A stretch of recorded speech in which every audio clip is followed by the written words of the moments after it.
Hey everyone, welcome back and let's write some more neat code today. So today let's solve the problem maximum number of fish in a grid. We are given a two-dimensional grid like this.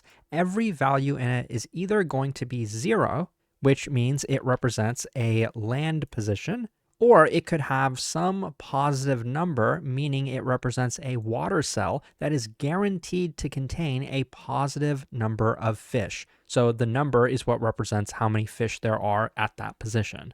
They give us a couple bullet points over here, and basically what these bullet points mean is that someone could choose any of the cells that have fish. So if I chose this one, then I could collect all the fish that are connected to this guy in all 4 directions. So there's nothing above, there's nothing to the right, there's nothing on the left, but there is a single cell down here. So this is kind of all contiguous fish that are connected here. If there was another fish over here, like a 1 here, then we could have actually not only done this, but we could have also connected the 2 that are over here on the left. And then all 5 of these would have been a part of a single unit. So if you've solved a few other problems before, specifically any like Leetcode problems dealing with islands, I think this problem should be pretty familiar to you. I know most of you guys already know about like the Leetcode 150 list, and if you don't, you definitely should check it out. It's a really good list of practice problems, and if you're a beginner, you might even want to check out the Leetcode 250. But very quickly, I mention this because I know a lot of you go through this list, and I just want you to recognize that this is similar to a problem you might have solved before. I think these 2 problems are very similar to this one, specifically max area of island. So here you can see that all of the cells are going to be binary. So rather than adding up numbers, we're just adding up 1 at a time. So we see this unit is 4, this unit is 6, so that's the biggest unit, and that's what we return. Today's problem is really no different than this one. So what we specifically want to do in this problem is pretty much among all of the units or the islands, whatever you want to call them, there's one, here's one, here's one, and then there's one down here. Among all of these, which one has the maximum number of fish? This one has 5, this has 3, this one has 7, and the one down here also has 5. So the biggest one is definitely the 7 over there, and that's what we would return for this example. The example down here is even more simple. We just have this and this over here. So the max is going to be 1 either way. Now, how would you go about solving a problem like this one? Well, you need to be able to do a graph traversal on a 2-dimensional grid. So probably either BFS or DFS. The last few days we implemented BFS, so today I'm going to be doing DFS.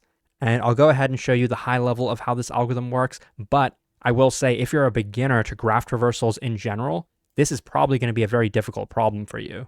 I would highly recommend learning these algorithms, at least one of them, very, very well. There's plenty of resources on Leetcode.io if that's something you're interested in. So I'm going to be covering DFS, depth first search. The idea is that we want to identify every single one of these islands and then fully traverse it. So this is generally how the solution is going to work. We don't know where there are fish and where there are land cells that we can't really do anything with. So like these are all land cells. And so all of those positions are going to be skipped. And I know it's kind of funny that I'm drawing them as like water, even though they're technically land. But we don't know where they are, so we definitely have to at least traverse over the entire grid once. So this is what we're going to do. We're going to go starting from the top left and scan to the right. We see this is a land cell, we skip it. We see this is a 2. Okay, so it's a part of an island. Maybe it's isolated, maybe it's by itself, or maybe there are some other cells that are connected to it. Well, for us to determine all the cells that are connected to it and ultimately sum up the values, sum up the number of fish, we are going to run the depth first search traversal, which is at a high level going to execute like this. We're looking here, we collect the 2, we look down, left, up, and to the right, we see, okay, all the other directions don't go anywhere, but we see a 1 over here, and we add that to the total, and then we look up, left, down, and to the right. Up is nowhere, down is a 0, right is also a 0, and the value on the left is a positive number 2, but we don't want to revisit that same position again. So what we do is we maintain a hash set, which I like to call visit. Alternatively, you could also just use a 2-dimensional grid that's of the same size as the input, and then for each position, initially you could have them all set to be false, and once a cell has been visited, you could set it to be true.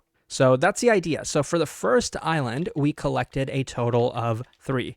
Now we're done with these positions as well. They're visited. We see this position, and it's already technically been visited, but even if it hadn't, it's already a 0 anyway, so we would just immediately return. So here we would see the 4, and the algorithm would work pretty much the same. We'd go down here, we see that, and then we go down and to the right, and to the right, and to the left, and there's nowhere else for us to go. So this was kind of the total island. We ended up marking a lot of positions visited. By doing that, then we will continue traversing. We see here's already visited. This is a 0. This is a 3. We go down, we get 4. And that's pretty much all that we can do. And so these get visited as well. And then we could keep going down and left to right. And we see all of these have been visited. We go down here. We see this has been visited. Here we see a 3. So then we collect everything that we can. And this ends up being 5.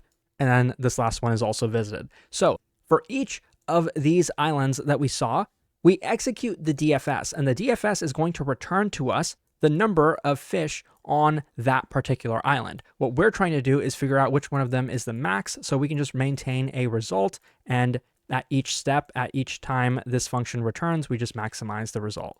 This way, we end up visiting each number of cells, or each cell, a constant number of times, meaning the time complexity is going to be the size of the grid, and technically for the space, we are also going to end up with the size of the grid. One, because we are using a data structure to track all the visited positions, but also because of the recursion and the recursive call stack from our DFS. In the worst case, you can imagine that like every single cell in here is a positive number, in which case we might end up with a DFS that looks something like this. Here we go to the right and then we keep going, we just end up in like some kind of chain or something, like a straight line that covers everything. So with this, our call stack would be the size of the grid. But anyways, that's enough of the intuition. Now let's code it up.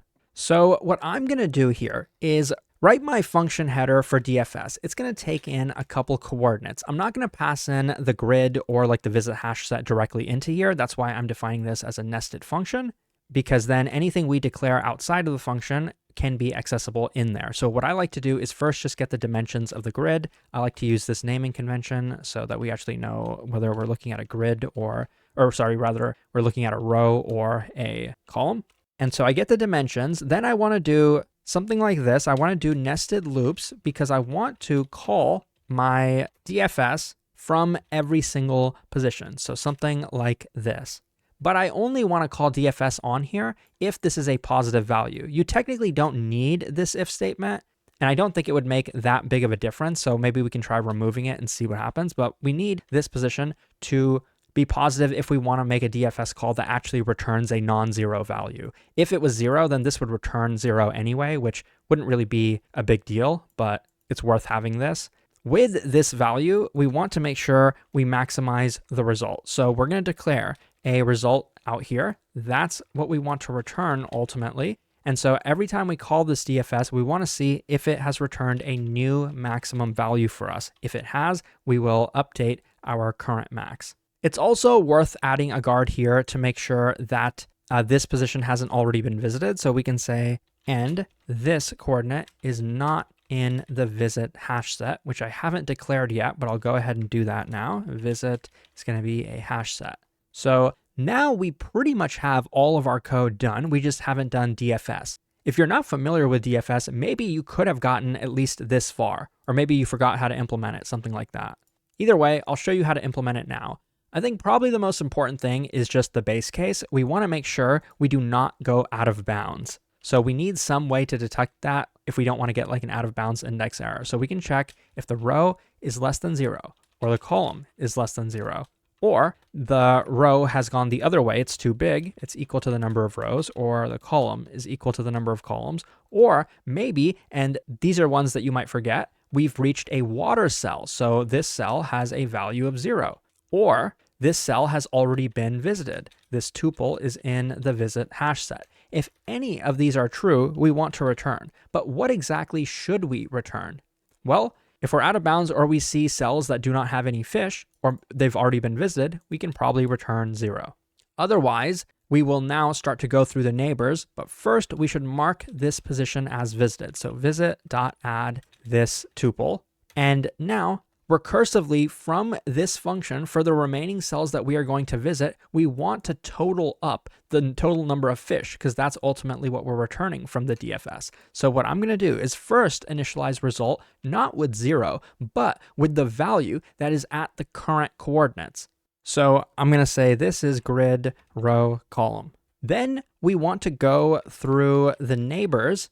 So first I'm going to create an array of the neighbors. We know it's just the 4 adjacent positions. So row plus 1 column, and row minus 1 column, and row column plus 1, and then the last one. Then we can go through these coordinates like this by unpacking the neighbor row and neighbor column in Python. And then we run DFS from this neighbor coordinate. We don't have to add an if statement here to check that this coordinate is in bounds or that it hasn't been visited yet, or even that it has any fish, because we have our if statement here that is doing exactly that. And now you might realize that we could probably safely remove this if statement too, because it's already being checked. If the coordinate was visited, we would return 0. If it was water, we would return 0. So technically, we don't need the if statement here. It might make things marginally faster, but I don't think it's actually necessary. So with this DFS call, the recursive DFS call, what do we want to do with it? We actually don't want to find the max. We want to accumulate the total number of fish for this island. So we can take this value and add it to the result. After we're done with all of those, we can just return that result that we computed in this DFS function. So you can see most of the code is within the DFS, but it's very, very cookie cutter. Like this is an algorithm. Once you know it, it's very, very easy to implement. I could probably have written this code in less than 60 seconds just because I've done it so many times. For me, it's like writing a loop. But if you're a beginner, a lot of this stuff is very, very difficult to wrap your head around. So if you're struggling, don't worry. It does take time sometimes. And of course, I had a bug, so maybe I shouldn't go too quickly. But here we had 1 equal sign. I think we wanted to have 2 to actually check the comparison.